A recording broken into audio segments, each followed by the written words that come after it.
పల్లెకు పోదాం పారుని చూద్దాం చెల్లో చెల్లో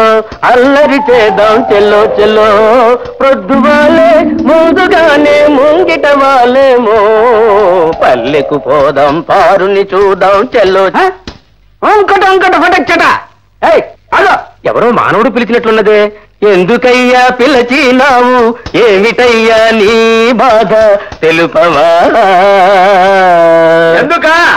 ఇదిగో ఎందుకు ఎంత ఆకాశంలో తిరిగితే మాత్రం కింద మనుషుల్ని చూసుకుని ఉండే కళ్యాణకెళ్ళి మర్యాదగా పాటాపి కింద దిగిరా నీవేనా నన్ను పిల్లచిన్నది పాడింది చాలు మర్యాదగా కిందకిరా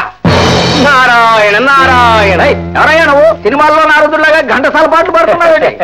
ఇప్పుడే స్వర్గలోకము నుండి ఆ మహానుభావుని యొక్క గాన కచేరీ విని వచ్చుచుంటిని అది సరే మరి దీని మాట ఏమిటి అదా బ్రహ్మలోకమునకు డిన్నరుకెళ్ళి మెండుగా కడుపు నిండుగా మెక్కి అక్కడ బీడా వేశాను ఏది బాబా జరదా అక్కడ బీడా వేశాను అది చెప్పావు తర్వాత చెప్ప ఇక్కడ ఊశాను ఉమ్మేసింది చాలక సిగ్గు లేకుండా పద్యాలు కూడా పాడతావా నా టైం బాగుంది ఇందులో పడలేదు ఏమిటి నాయనా అది మందు తీర్థం ఏం నువ్వు కొడతావా తీర్థం కొట్టడం ఏమిటి నాయనా పుచ్చుకుంటారు గాని సరే ఇదా పోసుకోనాయనా ఆహా ఆహా ఎంత రుచిగా ఉన్నదయ్యా మందు తీర్థము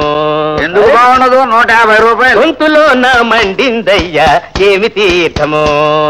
ఎంత రుచిగా ఉన్నదయ్యా మందు తీర్థము ఇదేంద్రా బాధపడుకున్నాయనా దీనికి బదులుగా అమృత గుళికలిస్తాను Narayana Mahendra production made in స్వర్గం ఇది ఎందుకు పనికి వస్తుంది స్వామి ఇందులో ఒక గుళిక వేసుకుంటే ఎదటి వాళ్ళు నీ గురించి ఏమనుకుంటున్నారో నీకు తెలిసిపోతుంది నాయనా థ్యాంక్ యూ స్వామి థ్యాంక్ యూ వెరీ మచ్ వెళ్ళొస్తాను నాయనా స్వామి ఒక్క సందేహం మీ తంబురా మరీ ఇంత చిన్నదిగా ఉన్నదేడు స్వామి వాయించగా వాయించగా పెద్దదవుతుంది నాయనా నారాయణ